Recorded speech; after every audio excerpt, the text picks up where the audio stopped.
ষষ্ঠ উপজেলা পরিষদ নির্বাচনে প্রার্থীদের দেয়া হলফনামা বিশ্লেষণ বিষয়ে সংবাদ সম্মেলনের আয়োজন করে ট্রান্সপারেন্সি ইন্টারন্যাশনাল বাংলাদেশ টিআইবি। প্রতিবেদন প্রকাশ শেষে সাংবাদিকদের বিভিন্ন প্রশ্নের উত্তর দেন সংস্থার নির্বাহী পরিচালক। প্রার্থীদের দেয়া সম্পদের তালিকা পরখ না করায় নির্বাচন কমিশনকে দোষ দেন তিনি।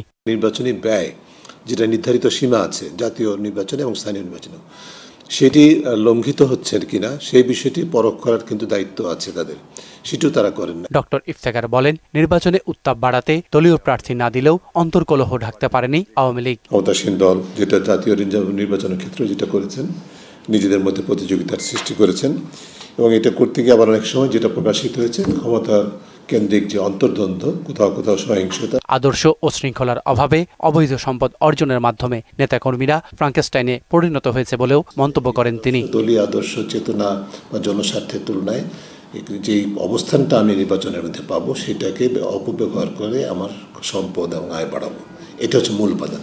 স্থানীয় পর্যায়ে এমন এজেন্সিশিপ দিয়ে বা এরকম একচ্ছত্র আদি সুযোগ প্রদান করে যে এমন একটা পর্যায়ে চলে যাচ্ছে তাদেরকে আমরা নিয়ন্ত্রণ করতে পারি। সুদবিহীন ব্যাংকিংয়ের আত্মশুদ্ধির পথ এনআরবিসি ব্যাংকের ইসলামিক ব্যাংকিং আল আমিন।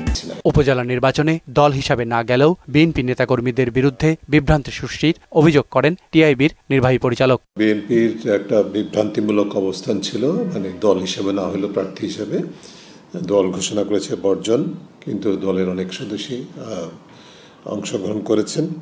এম আর আসাদ, মোহনা সংবাদ, ঢাকা।